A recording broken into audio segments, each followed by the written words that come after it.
Silence does not mean shutting your mouth silence.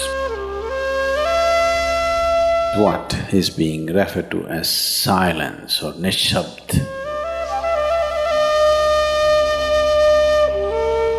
One cannot do this. One can become this. See if you can articulate the same things that you're saying with half the number of words. Suddenly you will become extremely conscious of everything.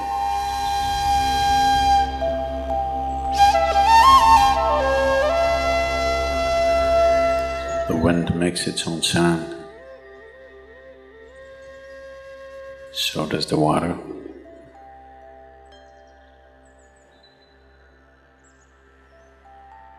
So does the earth. In fact, so does the sky. All the celestial objects are making their own sounds. There are sounds of pain, sounds of pleasure, sounds of misery, sounds of joy. For everything there is a sound. In human life, it's very true. Sounds of life,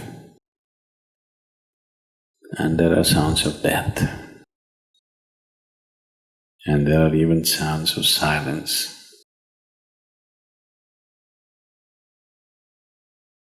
So this complex amalgamation of sounds, different kinds of sounds,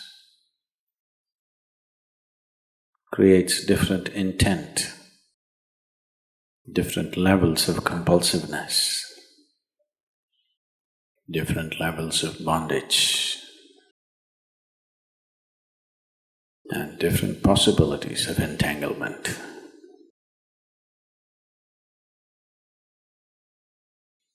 In all this, why one chooses to become silent? Silence is not a way of denying yourself life.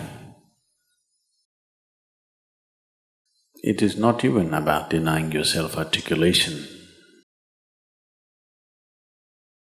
Silence is about moving from compulsiveness to consciousness. All sounds represent different forms and different dimensions of compulsiveness. When one chooses to become conscious, not be entangled in the compulsive nature of the existence, he naturally chooses to become silent. Silence does not mean shutting your mouth silence, plugging your ears silence. You can sing in silence, you can dance in silence, you can even speak in silence, you can even scream in silence. You don't try.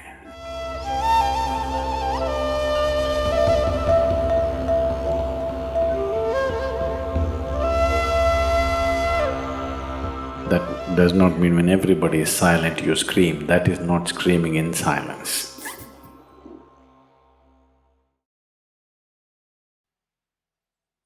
Because sound is of the surface, silence is of the core. It is only the surface which makes the sound. See, now the water is hitting the surface and making the sound. Deep down, there is no sound.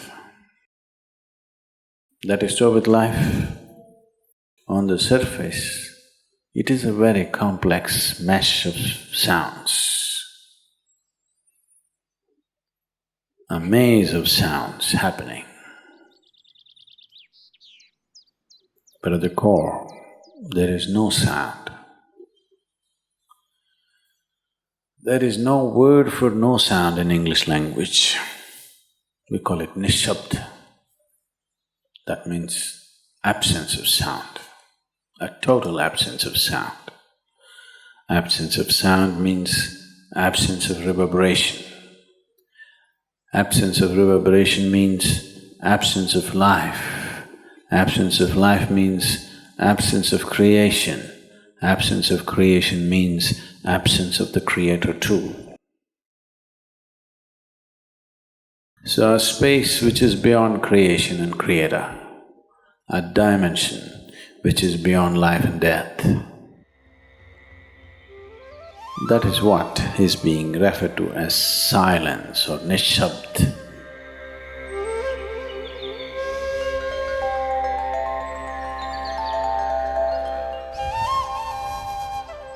One cannot do this, one can become this. Commonly, there are two words employed to describe this. One is maun, that means you're practicing silence, you're not silent. You shut your mouth and you're remaining in maun. This is not nishabd. Maun means you're practicing silence. If you're practicing something, obviously you're not that. Are you life or are you practicing life? I'm asking you. Are you life or are you practicing life? Practicing life? No, your life. Maybe not very well practiced, but your life. Similarly, there is a difference between practicing silence and becoming silence. Practicing silence starts as a certain restriction, but slowly, as one practices silence, one can possibly become silent. One can become silent in intense activity, but nobody can keep up intense activity forever. Moments of intense activity are only moments, nobody can sustain it. You'll expend yourself. Only if you can achieve it in inactivity, it is sustainable. If something is possible only in intense activity, it is never sustainable. In a very intense and ecstatic moment of singing, somebody may become or taste a moment of silence. But how long can you keep it up? Your throat will tear and your neighbors may kill you. Possible. So this possibility of coming to silence or becoming silent also means to become still, to become utterly still. Stillness can be achieved in so many ways. If you watch a snake, he's still. If you watch a tiger which is on a hunt, absolutely still, charged but still. These are all different dimensions of stillness practiced for survival. If a snake moves too often, he'll get killed. If a tiger does not know how to be still, he'll never get his food. These are all acts of survival. A human being, for survival, he has to be active. Only when his vision falls upon something which is beyond survival, then he will think of stillness. Then he will understand as he observes himself, as he notices the complexity of one's compulsions. He understands the only way to solve it is to become still. to train this body, to train this mind, to become still.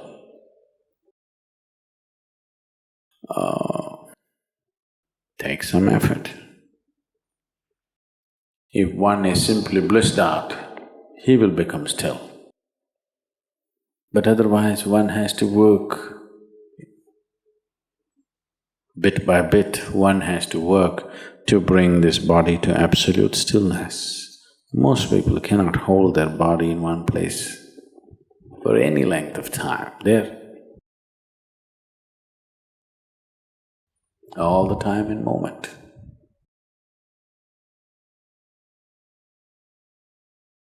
As it is said, a man is ill only because he does not know how to be still. Because in stillness, you're in touch with a dimension way beyond creation. Once one is in touch with that, there is no such thing as illness.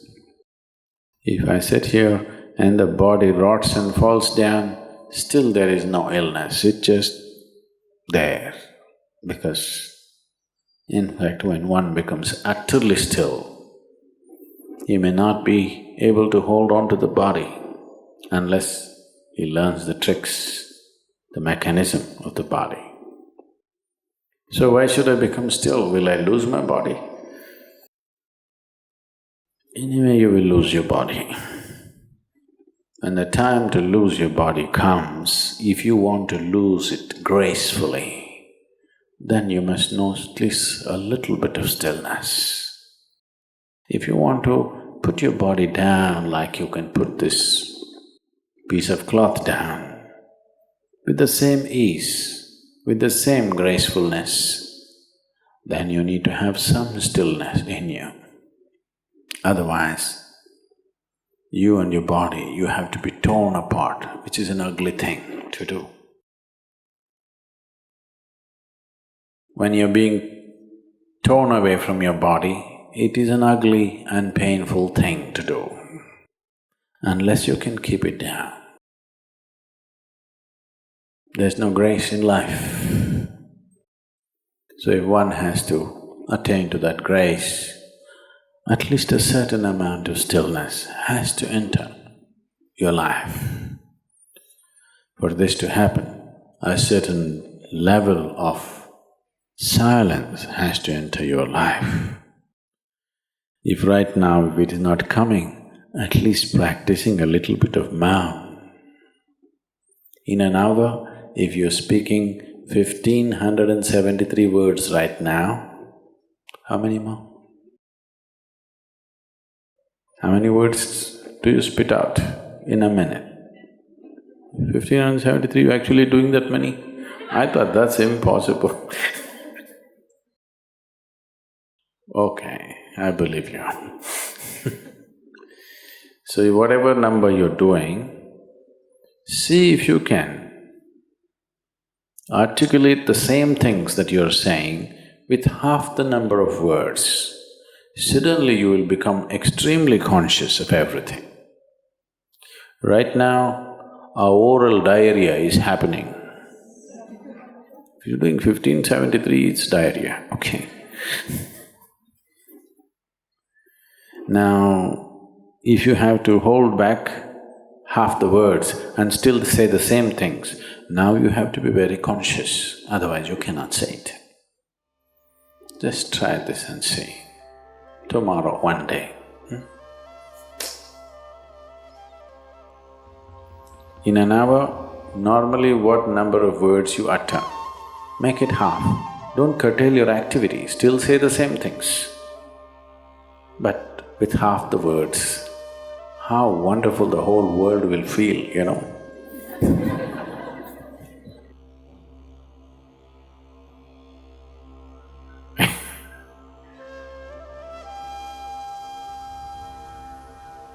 World will be a wonderful place, I'm telling you, tomorrow, if everybody does this.